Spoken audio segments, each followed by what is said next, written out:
Adore ao Pai, adore ao Pai.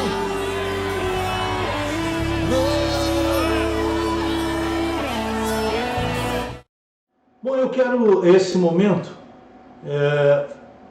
começar com vocês um estudo da Palavra de Deus, que é uma continuação de uma palavra que eu dei outro dia, quando eu falei sobre se os mortos voltam ou não à vida.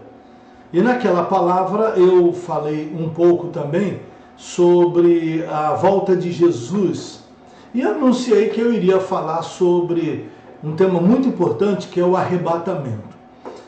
Nós vivemos um tempo onde há muitas interpretações bíblicas baseadas hoje em dia em uma grande quantidade de visão de apóstolos sobre textos bíblicos. E uma corrente muito importante, que fala sobre a escatologia triunfante, pressupõe uma coisa importante, que é o fato de que não haverá arrebatamento dos salvos. É importante que eu explique a você que esse termo não haverá arrebatamento, na verdade, é um termo que se refere ao arrebatamento dos salvos, onde há uma corrente teológica que interpreta que o arrebatamento ou a saída daqui do planeta será por parte dos ímpios e não dos crentes. Eu gostaria de hoje ler um texto da Palavra de Deus e compartilhar algo muito importante com você. E o texto que eu escolhi é o texto de Evangelho de Marcos, capítulo número 13, do verso 24 ao 30, Marcos capítulo 13, verso 24 até o 27. No Evangelho de Mateus, essa mesma passagem está no capítulo de número 24, e a ênfase especial está no versículo 31, que eu quero ler agora, é o Evangelho de Marcos. Por que eu escolhi o Evangelho de Marcos? Porque o Evangelho de Marcos, ele é uma fonte tanto para o Evangelho de Mateus quanto para o Evangelho de Lucas. Ambos usaram como referência histórica dados colocados por Marcos, que é o João Marcos, que escreveu esse Evangelho. E o Evangelho de Marcos, antes de mais nada, preciso esclarecer que ele foi escrito em grego. Ele foi escrito para os gregos e os gentios, de modo geral. Enquanto o Evangelho de Mateus foi escrito para os israelitas, os judeus, e o Evangelho de Mateus foi escrito em língua aramaica. Quando ele foi traduzido para a língua grega, o Evangelho de Mateus, foi preservado no grego dele a maior parte do grego usado por Marcos. É importante notar isso. Uma vez eu explicando isso a você, você vai entender mais à frente quando eu começar a fazer algumas explicações sobre algumas palavras que estão aqui no texto de Marcos e também no Evangelho de Mateus. Então, Evangelho de Marcos, capítulo 13, verso 24 ao 27 diz: Mas naqueles dias, após a referida tribulação, o sol escurecerá e a lua não dará sua claridade, e as estrelas cairão do firmamento e os poderes do céu serão abalados. Então verão o Filho do Homem vir nas nuvens com grande poder e glória, e ele enviará os anjos e reunirá os seus escolhidos dos quatro ventos, da extremidade da terra até a extremidade do céu. É muito interessante esse texto, quando ele fala reunirá os seus escolhidos dos quatro ventos, da extremidade da terra e até a extremidade do céu. E mais adiante eu vou explicar algo muito interessante dentro desse texto. Mas, antes de mais nada, o Evangelho de Mateus e o Evangelho de Marcos vêm descrevendo os sinais que Jesus dá da sua volta. É importante sempre lembrar que guerras e rumores de guerras são o princípio das dores, mas não são necessariamente muito em cima dessa volta de Jesus. E o que fica muito perto é a tribulação que acontecerá naqueles dias. tribulação que acontecerá naqueles dias. Jesus destaca isso e Marcos lembra essa palavra de Jesus, e no Evangelho de Mateus ela é repetida, tal qual. Aqui nessa passagem temos um fato muito interessante. Número 1, que o sol escurecerá e a lua não dará sua claridade. Isso está intimamente ligado a um eclipse solar.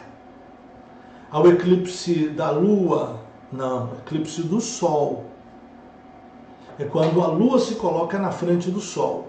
A esse evento, também na Bíblia, no Velho Testamento, é referido como o escurecer do sol e a lua de sangue.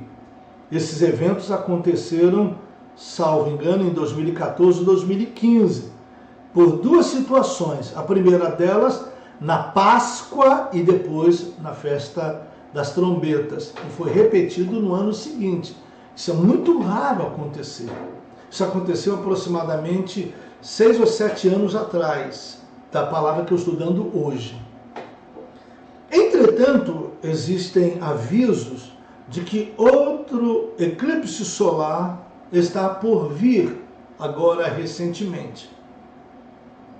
Esse é um fato muito interessante, porque esse evento solar e lunar está intimamente ligado ao fato de que as estrelas cairão do firmamento e os poderes do céu serão abalados. É importante você lembrar que quando Jesus está falando sobre as estrelas caírem, claro que ele não está falando das estrelas literalmente. Talvez você vai dizer assim, como é que Jesus vai falar sobre as estrelas caírem do céu? Olha, filho, ele está ligado ao tempo. E ele está falando numa época onde as pessoas acreditavam que aqueles pontos no céu, que eram as estrelas, elas não eram como hoje nós sabemos que o Sol é uma estrela de quinta grandeza e há outras estrelas que são maiores ainda do que o Sol, em quarta, terceira, segunda e primeira grandeza. Então, quando Jesus fala de as estrelas caindo do céu, ele não está falando necessariamente das estrelas. Nós entendemos muito bem, vemos isso em Apocalipse, que as estrelas fazem referência a anjos. E Jesus está dizendo que os anjos começarão a se manifestar na terra. Talvez você não tenha conhecimento disso, mas em grande parte do planeta há manifestações angelicais. Hoje, mais do que nunca, houve manifestações angelicais no tempo de Jesus, mas hoje é de uma maneira avassaladora a quantidade de relatos de pessoas que tiveram experiências angelicais, tanto evangélicos como pessoas não evangélicas. E os poderes do céu serem abalados, existe uma situação de que alguns preveem a possibilidade de que está vindo para chocar-se contra nós um grande meteoro. O fato todo que eu quero explicar para você é o seguinte: antes de mais nada, por mais que você ouça dizer que alguém vai dizer que se isso estivesse vindo, certamente estaria sendo avisado na internet, a NASA estaria avisando, coisa e tal. E eu estou ainda na introdução e quero explicar algo para você. Preste bem atenção. Você já viu filmes de catástrofe? Especialmente filmes que narram esse evento de meteoros vir sobre a Terra. Filmes que narram a destruição de parte do planeta, coisas desse tipo. Mas eu quero falar com você uma coisa. Você acha, honestamente, que se o planeta tivesse para ser invadido por uma certa quantidade de meteoros ou coisa parecida, você acha que, na verdade, nós seríamos avisados? Você acha que a NASA colocaria isso em informação?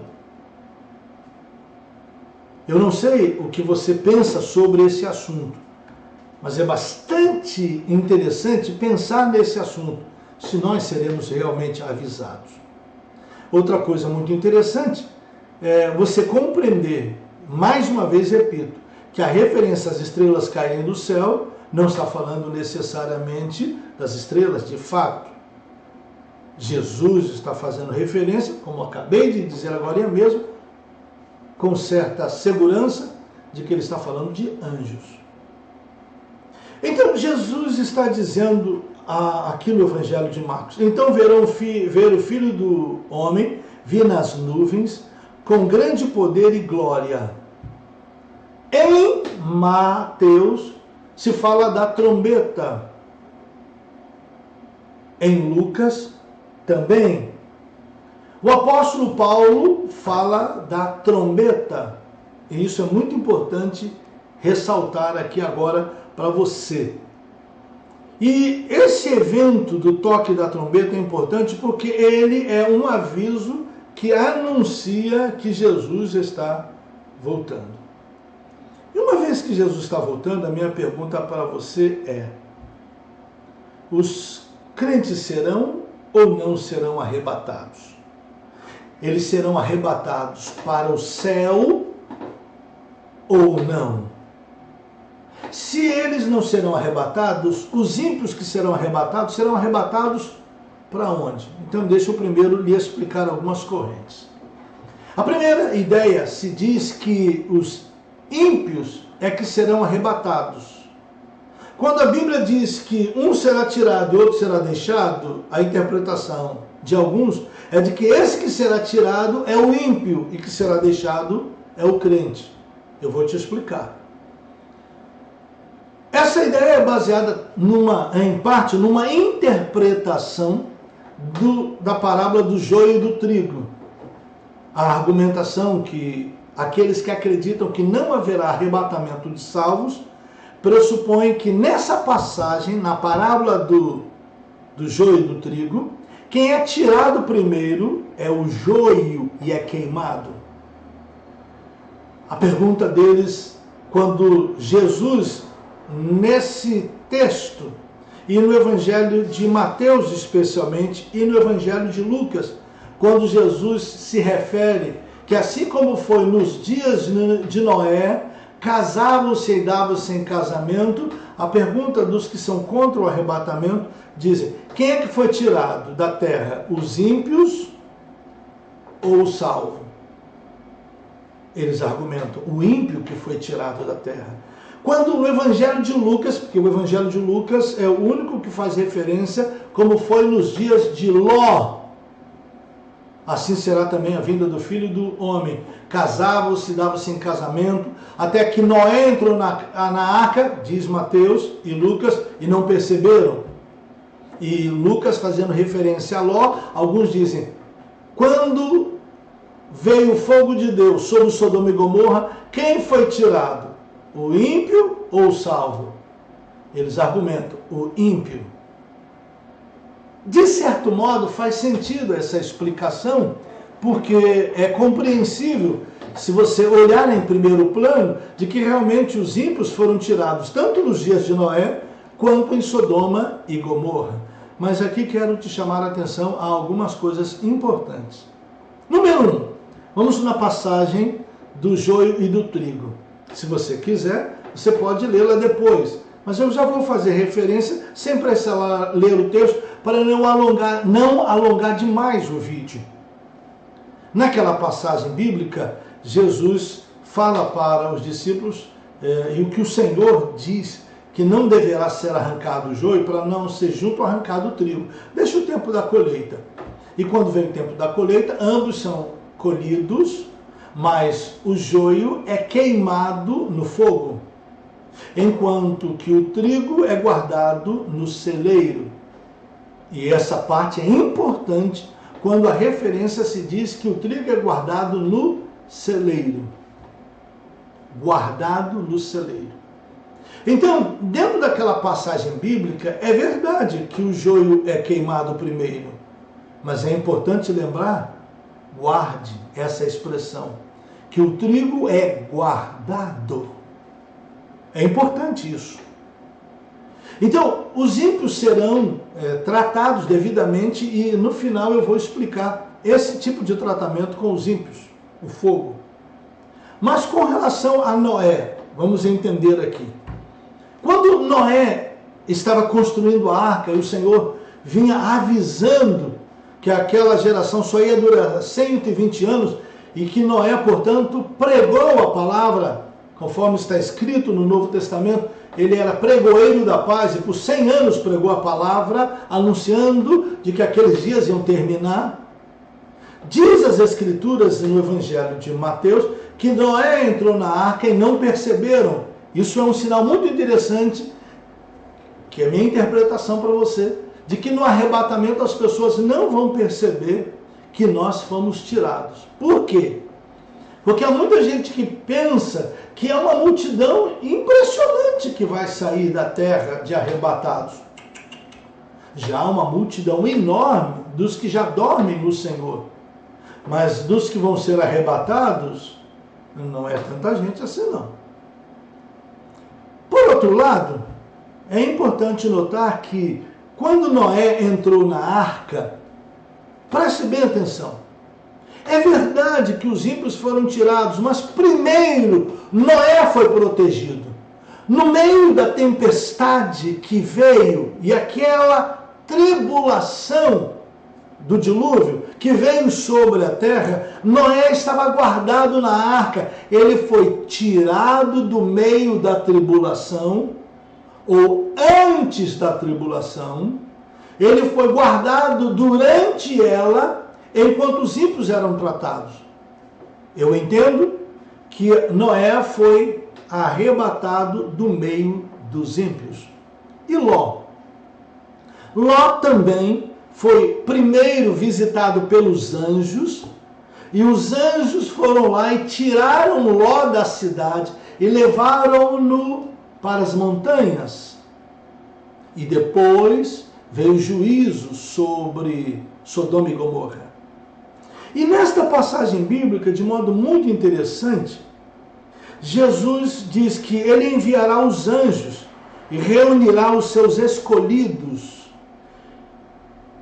E eu fiquei pensando, se eu ler com você um texto da palavra de Deus, somente em 1 Tessalonicenses, capítulo 4, do verso 13 em diante, é que nós encontramos a referência ao arrebatamento.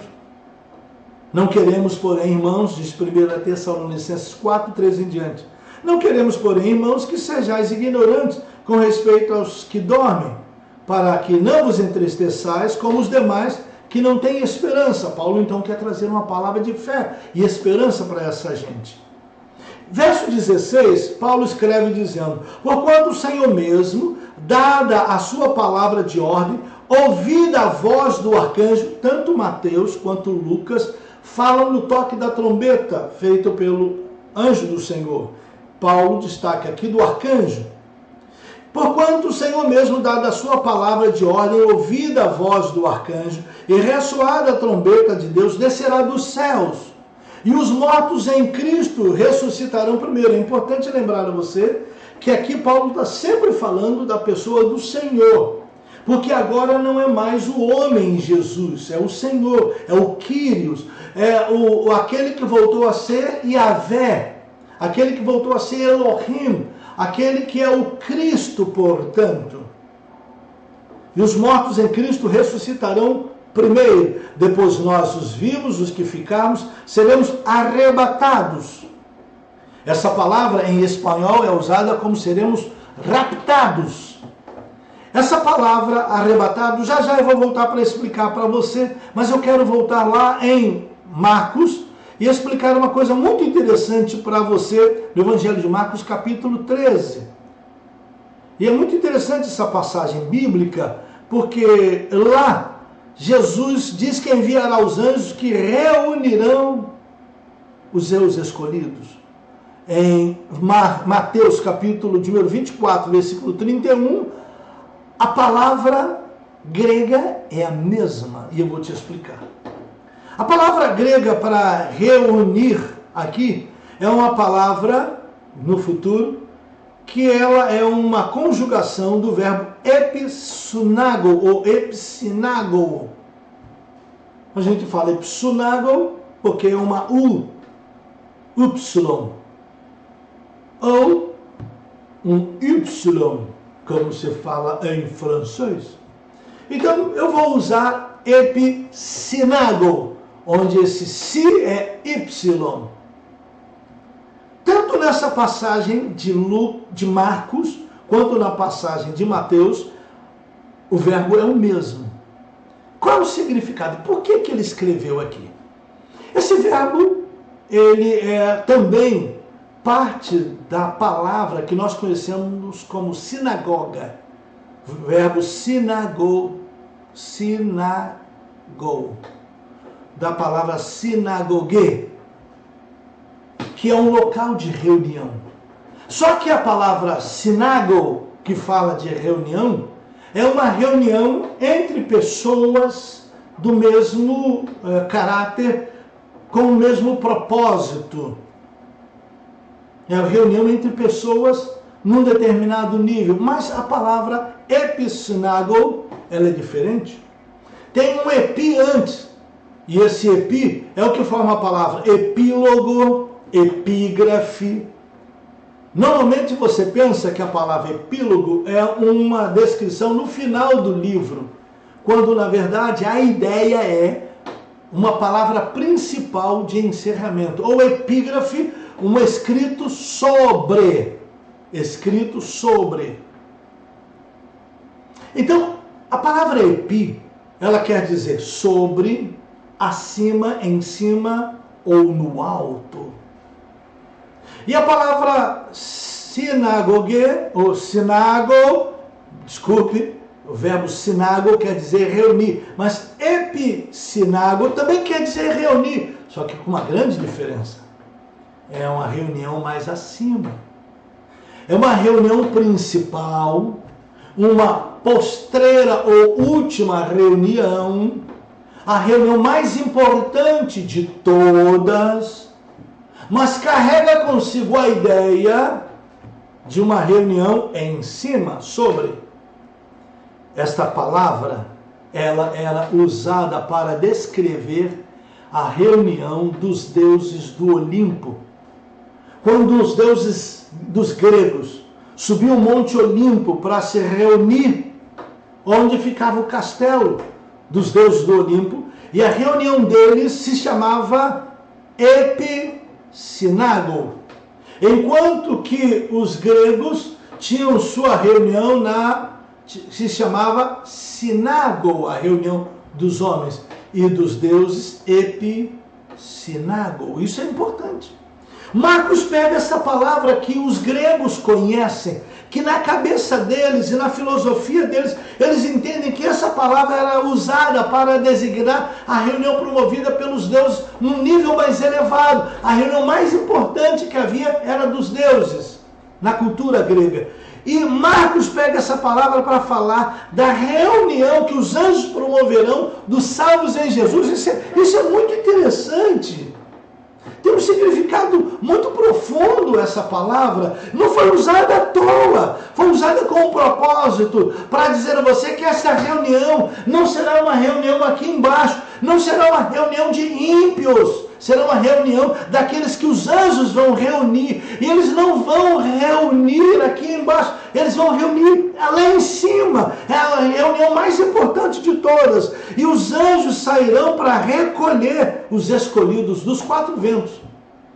Eu entendo perfeitamente que essa palavra é arrebatamento. E você vai compreender comigo. Voltando agora à explicação que eu vou te dar.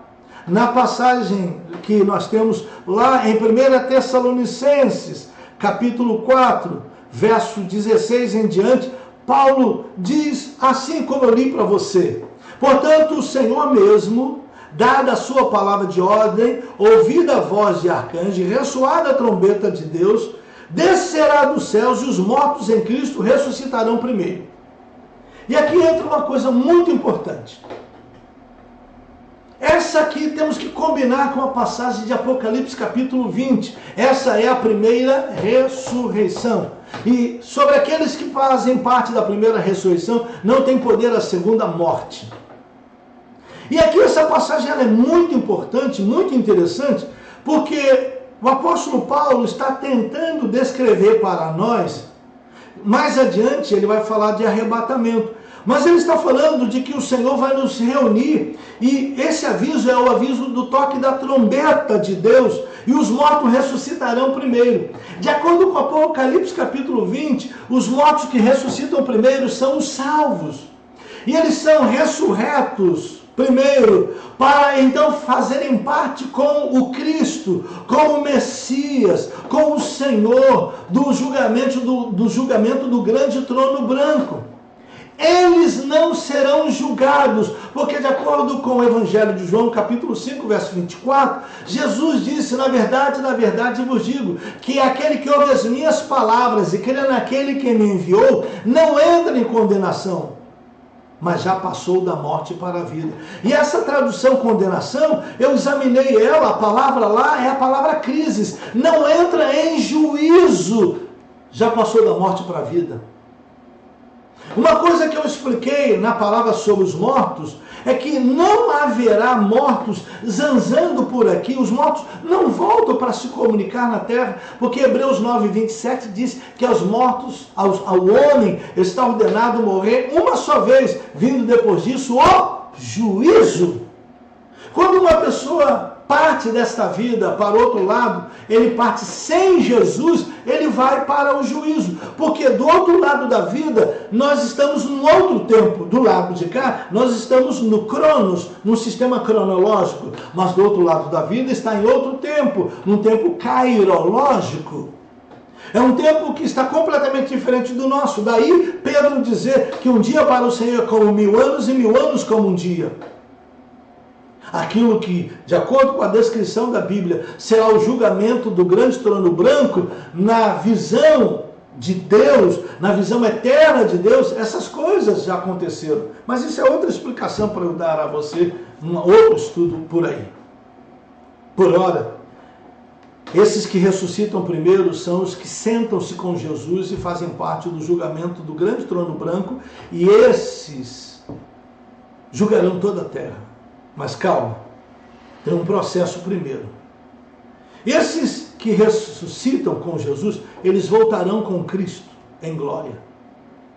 E o apóstolo Paulo diz, nós seremos arrebatados juntamente com eles, entre as nuvens, para o encontro do Senhor nos ares.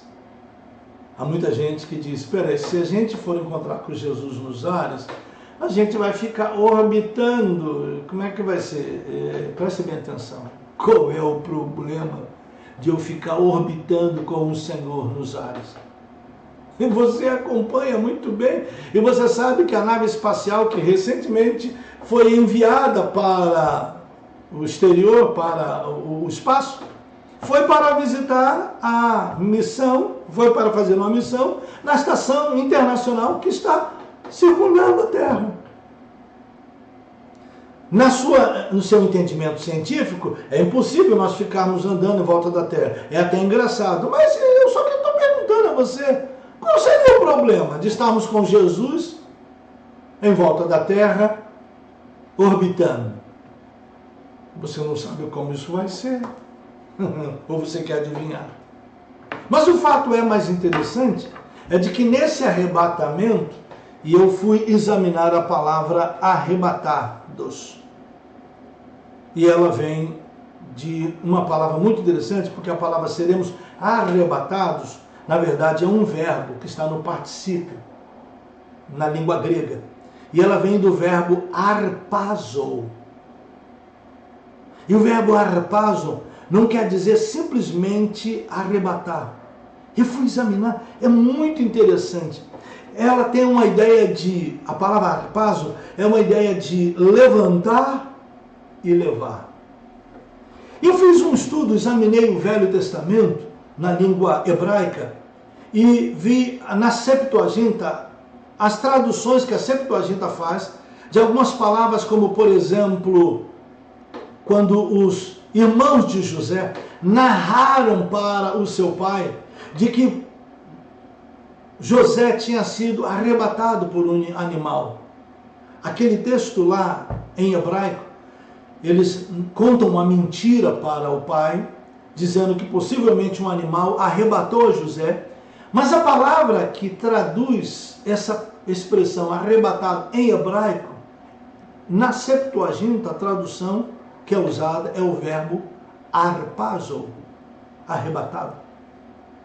Quando nós encontramos Jesus falando sobre que a vinda dele será como a do ladrão, o apóstolo Paulo, dentro dessas passagens bíblicas que nós temos aqui, de 1 Tessalonicenses, ele também faz referência de que o dia do Senhor vem como ladrão de noite. Jesus refere-se a isso, de que se o pai de família soubesse a que hora vem o ladrão, ele vigiaria e não permitiria que fosse roubado. Achei interessante porque essa palavra que diz roubado não é necessariamente roubado. A palavra é arrebatado seus bens. A palavra é harpazo. Examine na sua Bíblia em grego, no seu Novo Testamento grego. O ladrão, ele arrebata. Ele tira de modo surpreendente do meio das pessoas, sem que as pessoas vejam. O apóstolo Paulo está querendo dizer que os salvos, eles serão tirados do meio das pessoas, do meio da terra, sem que as pessoas vejam. Jesus fala lá em Mateus e em Lucas, de que quando o Filho do Homem vier, vai ser como nos dias de Noé, e Lucas diz de Ló. Nos dias de Noé casavam-se, davam-se em casamento, até o dia que Noé entrou na arca e não perceberam. Isso é muito interessante. O arrebatamento se dará, não de perdidos, é o arrebatamento de salvos. E eles não serão arrebatados, agora sim é importante eu destacar isso para você. Eles não serão arrebatados, de acordo com o apóstolo Paulo, para serem levados para o céu. Eles serão arrebatados para estar com o Senhor. E precisamos combinar essa passagem. Por quê? Porque eles serão arrebatados para encontrar com o Senhor nos ares, enquanto essa terra está em tribulação. Você pode pressupor se nós seremos arrebatados no meio da tribulação, ou no início da tribulação, ou no final da tribulação. Você pode pressupor o que você quiser, mas você não pode perder a fé de que nós seremos arrebatados. O fato é que nós seremos tirados para que Deus possa tratar aqui na terra. Meu entendimento é que nós seremos tirados para que, assim como foi nos dias de Noé, assim como foi nos dias de Ló, Deus precisa tratar com os ímpios. Deus precisa tratar com os ímpios. E agora uma coisa importante, não haverá mais destruição com água, mas de acordo com o apóstolo Pedro, no capítulo 3, que diz que Deus é longânimo, não querendo que alguns se percam, e ele descreve ali que esse tempo, esse mundo, está reservado para o fogo. Bom, uma vez que os elementos se desfarão em fogo, isso quer dizer que esta terra não existirá mais. É por isso que em Apocalipse, capítulo 21, diz que o primeiro céu e a primeira terra já passaram, de que agora é um novo céu e uma nova terra. Então, nós não herdaremos essa terra, herdaremos a terra, é meu entendimento, porque nós herdaremos uma nova terra. E é importante lembrar isso aqui.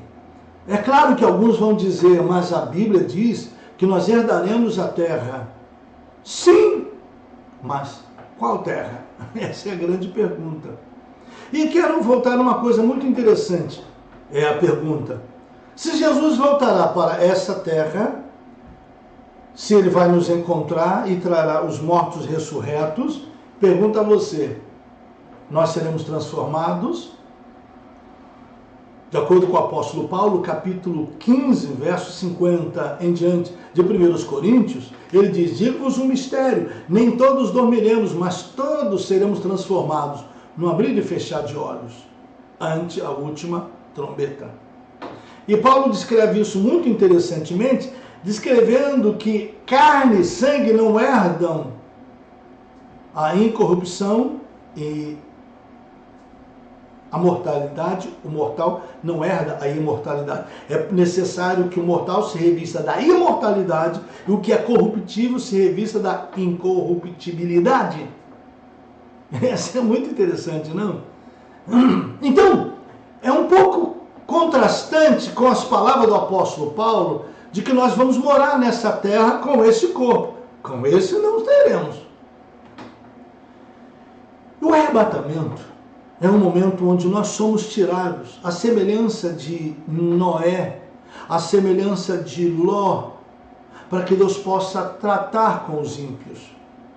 Quando Deus vai tirar os ímpios, e aí fica a grande questão, nós vamos ficar nessa terra, conforme Noé, conforme Ló,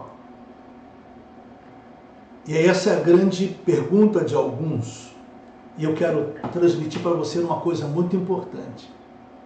A grande história e a grande discussão não é necessariamente se nós vamos morar no céu ou se nós vamos morar na terra, mas a grande discussão é se nós estaremos com Cristo, porque depois do arrebatamento nós estaremos para sempre com o Senhor, para sempre com o Senhor, e isso é extremamente importante. Mais importante do que acreditar se seremos arrebatados antes da tribulação, no meio da tribulação ou depois da tribulação. Porque não faz muita diferença onde eu estarei, mas faz muita diferença com quem eu estarei. Falei isso na primeira palavra, na primeira vez que ensinei sobre esse assunto a você. Então o que eu quero dizer para você é, aquela passagem lá do Evangelho de Marcos, quando os anjos virão e reunirão os escolhidos, e que Mateus repete também em Mateus 24:31, que os anjos virão, reunirão os escolhidos. A palavra ali, epissinago, já expliquei, é uma palavra que se refere a uma reunião mais elevada. O apóstolo Paulo fala de arrebatamento, embora as escrituras só apareça uma vez a palavra arrebatamento, com base naquilo que eu estou lhe explicando, aquilo que Jesus diz para os discípulos, e que Marcos e Mateus traduzem a palavra reunião como uma expressão a mesmíssima que era usada para descrever as reuniões dos deuses do Olimpo, que era no alto do Monte Olimpo, lá no Olimpo. Uma reunião elevada. Nós teremos uma reunião elevada com Jesus. O arrebatamento, quero te dizer, ele é uma realidade. O arrebatamento não é uma ficção. E é importante que você perceba algo interessante. Cremos firmemente no arrebatamento. Por quê? Porque isso faz diferença entre estar ou não estar na tribulação. O que eu quero dizer para você é que de alguma maneira Jesus nos tirará no início, no meio da tribulação, para que ele possa tratar com os homens na terra, como ele tratou nos tempos de Noé, quando tratou no tempo de Ló. Compreende a situação? Deus nos guardará em meio à tribulação. A minha fé pelo arrebatamento. Alguns podem crer de outra maneira. Alguns creem, por exemplo, lá quando Paulo fala em 2 Tessalonicenses, de que só pode haver a manifestação do ímpio e do iníquo até que haja algo muito importante que está relatado em 2 Tessalonicenses capítulo 2. E no capítulo 2 é muito interessante a explicação do apóstolo Paulo, onde ele diz que o mistério da iniquidade já opera e aguarda somente que seja afastado aquele que aguarda, que agora o detém. Então será de fato revelado o iníquo, a quem o Senhor Jesus matará com o sopro da sua boca. E quando há uma expressão aqui muito interessante, onde diz que não acontecerá isso sem que primeiro venha a apostasia. Essa aqui não é a minha interpretação. Mas é muito interessante a palavra apostasia. Apostasia é a ideia de sair de um ponto para outro. E alguns interpretam que quando Paulo fala da apostasia, ele não está falando de simplesmente das pessoas afastarem-se da fé em Jesus e mudarem de fé. Eles entendem que Paulo está descrevendo que essa palavra é usada exclusivamente para descrever a saída de um ponto de partida para outro. Isso você pode examinar e estudar detalhadamente sobre esse assunto. Não me deterei sobre esse assunto, mas me detenho firmemente sobre epissinago, que é uma reunião mais elevada, e sobre a palavra que descreve o arrebatamento. E essa é muito interessante você guardar em seu coração, porque esta palavra, eu estudei ela no Velho Testamento, e todas as vezes que se refere a um momento onde um ladrão leva alguma coisa, ele arrebata, a palavra é arpazo. Jesus fala que o dia da vinda do Senhor será como o dia que o ladrão entra na casa e que ninguém espera. E ele arrebata os bens. Ele leva os bens. Ele pega e leva. Arpazo é levantar e levar. Epissinago é uma reunião sobre, mais elevada. Então, o que eu quero terminar dizendo para você daqui. Nós cremos que haverá arrebatamento de salvos. E esse arrebatamento será uma retirada temporária da terra, não uma retirada para sempre da terra. Porque quando o apóstolo Paulo descreve muito bem, e estaremos para sempre com o Senhor, esse arrebatamento não é a retirada da terra para levar para o céu, é uma retirada para estar para sempre com o Senhor. Então nós estaremos com Ele quando Ele voltar à terra, conosco arrebatados, com aqueles que ressuscitaram em Cristo e voltarão à terra para o julgamento do grande trono branco. E aí vem duas coisas importantíssimas. Aqueles que creem em Jesus como Senhor e Salvador, eles irão para o Paradaison, na linguagem judaica, para o seio de Abraão. E é muito interessante essa afirmação do seio de Abraão, e João do Apocalipse fala muito sobre essas coisas de quando vamos estar com o Senhor Jesus, e lembra uma das coisas mais interessantes que acontecia com João, o discípulo amado, ele se reclinava no peito do Senhor Jesus. Era uma figura de linguagem para descrever como os judeus acreditavam que o maior descanso é estar no seio de Abraão. É uma figura de linguagem para descrever a proteção que vão receber para todos sempre. E João, reclinado no peito de Jesus, nos lembra então a palavra de Apocalipse que nos diz que Ele de nós enxugará toda lágrima, porque o Cordeiro estará entre nós. Não haverá mais fome, nem sede, nem sol, nem calma alguma cairá sobre eles, porque o Cordeiro os apacentará de dia e de noite. E onde isso vai acontecer? Apocalipse capítulo 21. No novo céu e uma nova terra, porque já o primeiro céu e a primeira terra passaram, porque após o julgamento do grande trono branco, todos os perdidos serão lançados no lago de fogo e enxofre, o que é a segunda morte. Então, nós temos na Bíblia uma descrição muito interessante. E a descrição que nós encontramos na palavra de Deus é sobre aquilo que eu descrevi sobre a morte de Lázaro e do rico, quando ambos foram para o Sheol, para o Hades, a palavra lá é grega, para o Hades. Hades é o mesmo que Sheol, é só o outro lado da vida. é o além-túmulo. E no Hades tem tanto o lugar de tormento quanto o seio de Abraão. No Sheol, e aquilo que a fé judaica tinha, que o dormir não é simplesmente deitar e dormir e esperar, é uma figura de descanso. Mas ainda que fosse para dormir e esperar, qual é o problema se nós estamos descansando? Eu acredito que nós já fomos. Eu também acredito. Como descrevi para vocês, João 5,24,